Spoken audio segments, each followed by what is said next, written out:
दोस्तों, आपने हिडिंबा का नाम तो सुना ही होगा।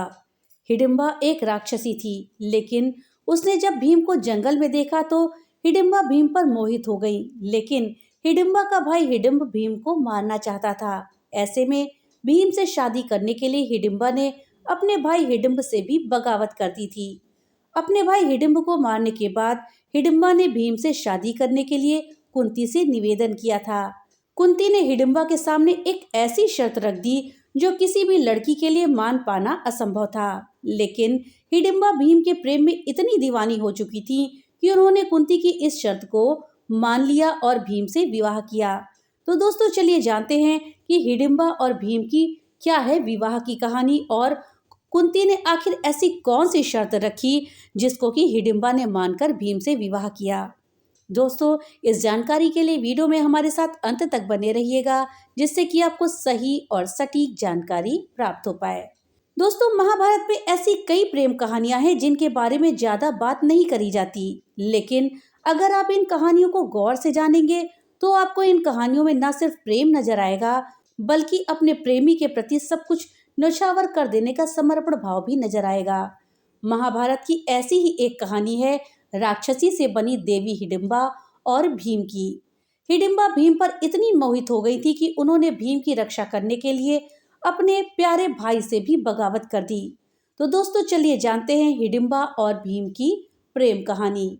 दोस्तों, ये घटना उस समय की है जब पांडव अपनी माँ के साथ लाक्षागृह से बचने के बाद एक रात जंगल में बिता रहे थे। भीम को छोड़कर सभी पांडव और माता कुंती जंगल में सो रहे थे, जबकि भीम भाइयों और माँ की रक्षा के लिए जंगल में पहरा दे रहे थे। उसी जंगल में हिडिंब नाम का एक राक्षस रहता था। जब उस राक्षस को मानव मांस की गंध मिली तो उसने अपनी राक्षसी बहन हिडिंबा को पांडवों के ठिकाने पर भेजकर उनका मांस लाने की आज्ञा दी। हिडिंबा उस जगह पर पहुंच गई जहां पर पांडव विश्राम कर रहे थे। हिडिंबा पांडवों पर हमला करने ही वाली थी कि अचानक उसकी नजर भाइयों के आसपास पहरा कर रहे भीम पर पड़ गई। इतने हष्ट पुष्ट और गठीले नौजवान को देखकर हिडिंबा भीम को पहले ही नजर में देख करके मोहित हो गई और एक सुंदर स्त्री का रूप रखकर भीम के पास पहुंची। जब हिडिंबा ने देखा कि हिडिंब को आने में बहुत देर होती जा रही है, तो हिडिंबा का भाई हिडिंब जंगल में पहुंचा। जब हिडिंब जंगल में पहुंचा तो उसने देखा कि उसकी बहन हिडिंबा एक सुंदर अप्सरा के रूप में बदलकर भीम से बातें कर रही है। हिडिंब को ये देखकर बहुत गुस्सा आया। हिडिंबा के सामने प्रकट होकर हिडिंब ने कहा, बहुत देर लगा दी बहन, क्या हुआ? तुम अकेले इस मानव का मांस खाने की योजना बना रही थी? अचानक अपने भाई को सामने खड़ा देख हिडिंबा डर गई और वो अपने असली रूप में आ गई। भीम ने जब सुंदर अप्सरा को एक राक्षसी के रूप में बदलते देखा तो भीम समझ गया कि ये कोई मायावी राक्षस है। भीम बिना देर किए कुछ दूर आगे बढ़ गए, जिससे कि उनके भाई और मां नींद से उठ ना जाए। भीम को दूर जाता देख हिडिंब भीम पर झपट पड़ा और उसे मारने की कोशिश करने लगा। भीम और हिडिंब के बीच भयंकर युद्ध होने लगा।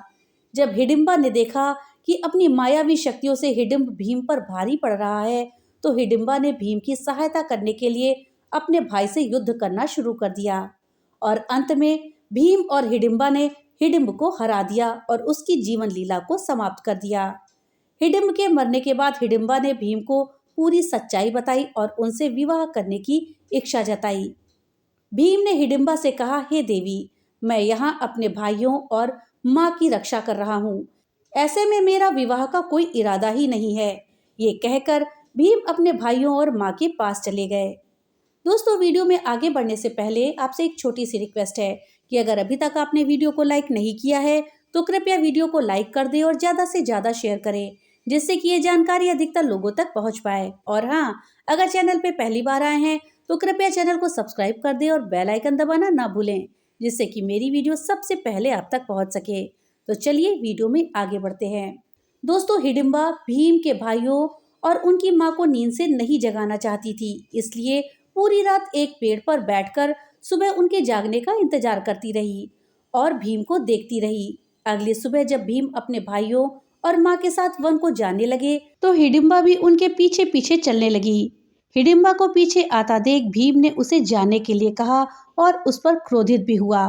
तब युधिष्ठिर ने भीम को रोक लिया। हिडिंबा ने कुंती और युधिष्ठिर से कहा कि इन अति बलशाली भीमसेन को मैं अपना पति मान चुकी हूँ। इस स्थिति में अब ये जहाँ भी रहेंगे मैं इनके साथ रहूंगी। आपकी आज्ञा मिलने पर मैं इन्हें अपने साथ लेकर जाऊंगी और थोड़े ही दिनों में लौट आऊंगी। आप लोगों पर जब भी कोई परेशानी आएगी उस समय मैं तुरंत आपकी सहायता के लिए आ जाऊंगी।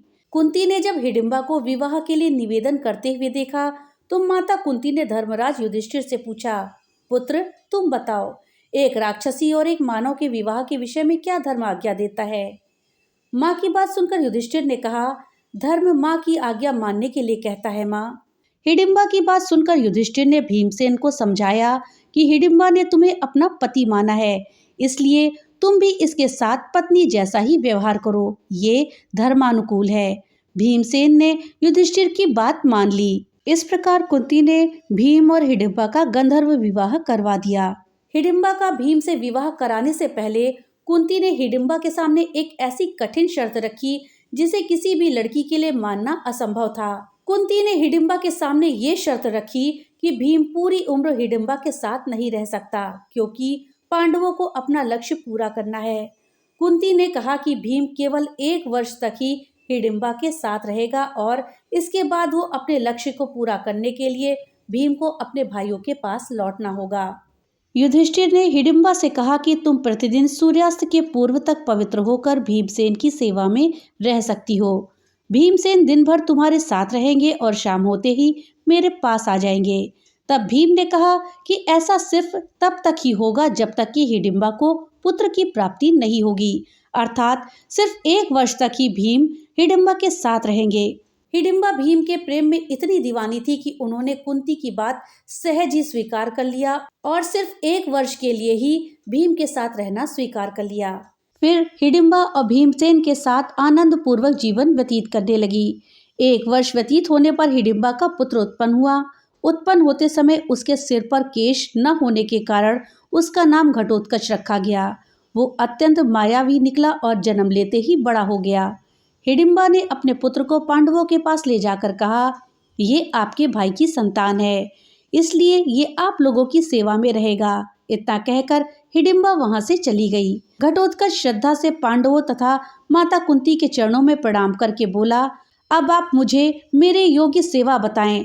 उसकी बात सुनकर कुंती बोली, तू मेरे वंश का सबसे बड़ा पौत्र है, समय आने पर तुम्हारी सेवा अवश्य ली जाएगी। इस पर घटोत्कच ने कहा, आप लोग जब भी मुझे स्मरण करेंगे मैं आप लोगों की सेवा में उपस्थित हो जाऊंगा। इतना कहकर घटोत्कच वर्तमान उत्तराखंड की ओर चला गया।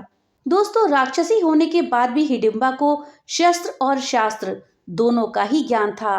वो नीति विशेषज्ञ भी थी और उसने अपने पुत्र घटोत्कच को इन सभी का ज्ञान बखूबी दिया था। वो जीवन भर अपने पति और परिवार से अलग रही, लेकिन बावजूद इसके उसने घटोत्कच को पिता के लिए समर्पित बनाया था। समयाकाल में हिडिंबा ने घटोत्कच का विवाह भी संपन्न करवाया। घटोत्कच के पहले पुत्र का नाम हिडिंबा ने बर्बरीक रखा, जबकि दूसरे पुत्र का नाम अंजनपर्वा। अपने पुत्र की भांति ही हिडिंबा ने अपने पौत्रों को भी बेहतर ज्ञान दिया था। इसी राह पर चलते हिडिंबा के दोनों ही पौत्र भी महाभारत के युद्ध में वीर गति को प्राप्त हो गए थे, लेकिन फिर भी हिडिंबा ने कभी भी इस बात का अफसोस नहीं जताया और अपने इरादों पर अडिग रही। जब महाभारत का युद्ध समाप्त हुआ और श्री कृष्ण युद्ध में विधवा हुई सभी नारियों से मिलने जा रहे थे, तभी वो अंत में हिडिंबा के पास भी पहुंचे। श्री कृष्ण को देखकर हिडिंबा ने उन्हें सर्वप्रथम सादर प्रणाम किया। उस वक्त श्री कृष्ण ने हिडिंबा को देवी कहकर पुकारा। हिडिंबा ने कहा, मैं एक राक्षसी हूँ, तो मुझे देवी कहने का क्या कारण है? तब श्री कृष्ण ने कहा कि महाभारत के युद्ध में अपनी सर्वश्रेष्ठ भूमिका निभाने वाली स्त्री किसी देवी से कम नहीं हो सकती। जिस प्रकार सब मुझे महाभारत का कारण समझते हैं, वैसे आप भी मुझे देखते ही कोई श्राप दे सकती थी, लेकिन आपने ऐसा कुछ नहीं किया। ऐसा कोई साधारण स्त्री नहीं कर सकती। अगर आपका पुत्र घटोत्कच रणभूमि में कर्ण के शस्त्र अपने ऊपर नहीं लेता तो निश्चित ही कर्ण अर्जुन का वध कर देता और धर्म हार जाता। कुछ ही समय के बाद घटोत्कच के तीसरे बेटे मेघवर्ण का जन्म हुआ, जिसका लालन पालन भी हिडिंबा ने उसी प्रकार किया जैसे उसने अपने पुत्र और अन्य पौत्रों का किया था।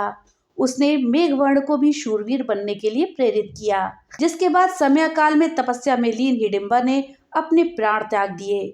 वर्तमान में हिडिंबा और घटोत्कच का मनाली में एक मंदिर भी है और उन्हें ग्राहम देवी के नाम से पूजा जाता है। तो दोस्तों, ये थी कहानी हिडिंबा और भीम के प्रेम की और कुंती के द्वारा रखी गई उस शर्त के विषय में जो उन्होंने हिडिंबा के लिए रखी थी। जानकारी आपको कैसी लगी हमें कमेंट बॉक्स में लिख करके जरूर बताइएगा। तो मिलते हैं अगली नई वीडियो के साथ, तब तक के लिए राधे राधे।